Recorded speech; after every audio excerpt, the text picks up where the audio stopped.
DBS 95. The wickedest, the most evil, Friezas Rampage.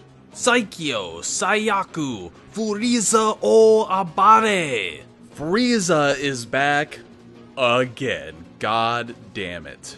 As if he hasn't had enough resurrections in the whole goddamn series, he's back again in the last goddamn seconds before the Tournament of Power. So not only did they shove aside Majin Buu for Frieza, they had to go ahead and make Frieza the most badass character in the show. So no, we all know that Frieza is a monster. He's a super bad guy. So this episode was basically just a giant Frieza jerk-off session in which Frieza kind of unleashes all that pent-up need to kill and try to kill Goku, and because he's been surrounded by all these teddy bears and sweet little fairies and stuff that's trying to reform him or something. So after he is resurrected and all those assassins appear, all those Shy Guys, I like to call them, because they look like Shy Guys from Mario. And I do think it's funny how the dog guy is the only one that's actually a designed character. All the other ones are just copy-pastes of one another. And Frieza is... this whole episode is basically just Frieza attacking the shit out of all these guys, killing them.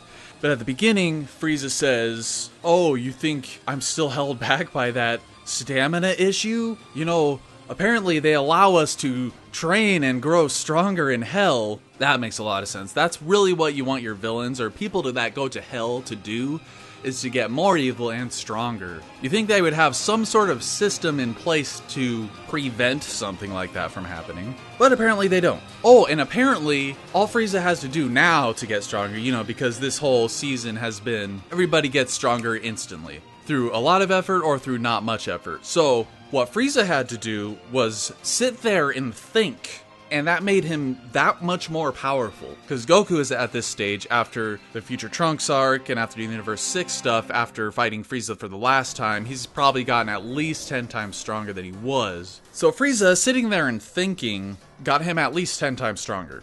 Yeah, makes sense. But I get the whole image training stuff. I like that concept. But like I said, for a lot of the other power-ups, it's just too much. It's just too unbelievable. Same with Frieza's initial power-up when he got his golden form. It's just too unbelievable to me. But you know, they gotta hustle this up because the Tournament of Power is just so close. Which makes me think that they should have resurrected him earlier. Like in the middle of this arc. That way you have all that tension of Frieza, you know, being around and them having to keep an eye on him while they prepare for the tournament for the last few hours. I think that would have been a really cool dynamic to have. So, of course, Frieza, with his badass self, powers up in his true golden Frieza. You can see Goku's face, and he's super surprised at the power. And when Frieza initially attacks, he has this really cool, I loved it, this multi-tracking death beam that kind of followed the Shy Guys around and pierced them through their bodies. That was really cool, really well animated and really fluid. And you have that little bit of voice acting in there of everybody, you know, running away in terror from the death beams.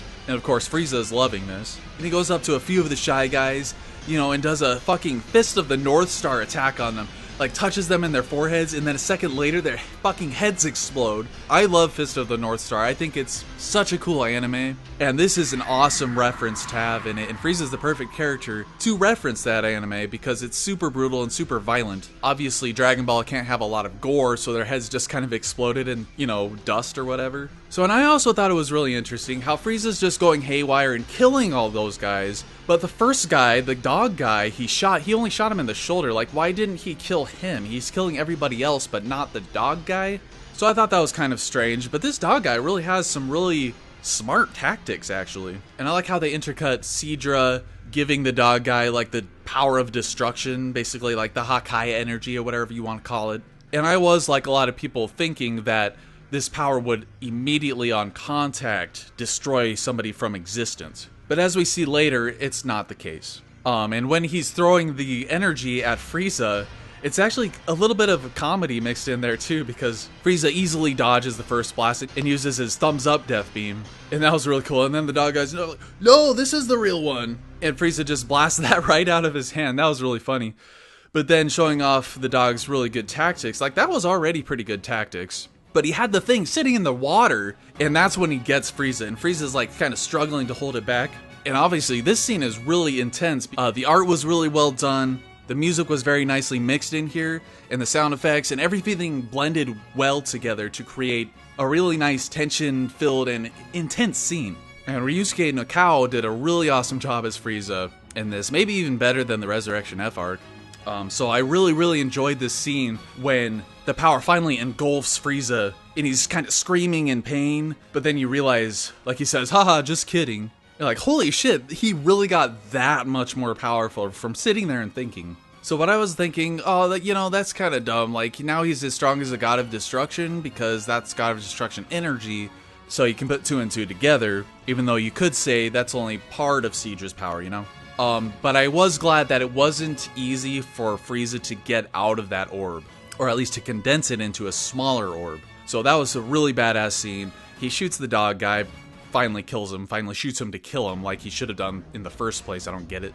And then Goku is a dumbass again and freaking lets his guard down around Frieza. Come on, man. Are you really that stupid? Like, how? He gets stupider as the series goes on. Like, sometimes he's kind of smart and has smart tactics and stuff, and then sometimes he does stupid ass shit like this. And basically saying, hey Frieza, why don't you get behind me and throw that orb at me? So it was kind of cool how Goku was still struggling with this orb thing when Frieza hits him with it. But the whole time he was in the orb, I'm like, why aren't you transforming into blue? If he transformed into blue, he would have a much better chance of condensing the orb or getting rid of it like Frieza did. So I thought that was strange. Maybe it was just taking up all of his concentration, just, not dying. So I really like that whole idea. I really like all that imagery there. Basically, Frieza and Goku struggling against that god of destruction power. And understandably, as some people might have guessed, Frieza grabs some random communicator device, talks to Sidra, says, hey, should I join you guys instead because I want to kill Goku, and I hate all these people, there's nothing tying me to this universe, fuck it all. But before they unite, which, by the way, could be some foreshadowing during the tournament, like Frieza could just easily betray anybody at any time. So that would be interesting, but this part of the scene didn't really amount to anything, other than Frieza finding out that it was Sidra behind it all. So now Frieza's the only person who knows, for 100% sure, It's kind of funny how they're just now starting to think about recruiting other members from other universes, because Universe 9 was having a difficult time last we saw them of recruiting members, basically. So it's kind of funny how they're just now thinking about that. So Beerus shows up and literally blows away Sidra's attack like Superman or something, and saves Goku. And I really like seeing Beerus in this manner, like a badass as opposed to a lazy ass. I like his character much more when he's kind of showing off his godliness. Although when he first disappears and then reappears right behind Frieza, they're like 5 feet away, so really there wouldn't be any frames in between him disappearing and appearing behind Frieza. That's kind of a stupid nitpick, but it kind of made me think that Beerus is a little bit slow. So they should have cut out all of the frames with Beerus not there, and him appearing behind Frieza at the same time as he disappeared. So and this leads me to think too, Beerus and Whis are the only one who showed up. We've seen evidence of the characters feeling God Ki, and it made me think when Beerus showed up, why hasn't anybody else showed up? Last episode, when Frieza was powering up, we could see the glow from the earth. So are all of these other guys just sitting at Bulma's place, like knowing this stuff is happening and not even going to check it out? Like they don't have a thought in their head, hey, maybe Frieza's betraying Goku right now. Maybe we should go check out and see if we can help out at all. And so Beerus is the only one who shows up, and he doesn't show up because he feels like their power or this fight going on. He shows up because it's taking them a while to get back to Bulma's place. So I thought that was weird, but it didn't take me out of the episode too much. And they decide to spar to kind of get it out of their system, which is a good idea. So in a very, very nicely animated sequence, very well directed. This whole episode is very well directed, I think. And this animated sequence was really dynamic, it was very interesting, and looked really cool. And especially when they're flying at each other and hit each other at the same time and do the double KO, the expressions on their faces and the line quality in their face-punched faces was very expressive, very nicely drawn. But it was kind of funny is that when they fell into the water, I had this random thought in my head, like, what if they fell face down? Would they drown in the water? But that was kind of the random thought of the episode for me.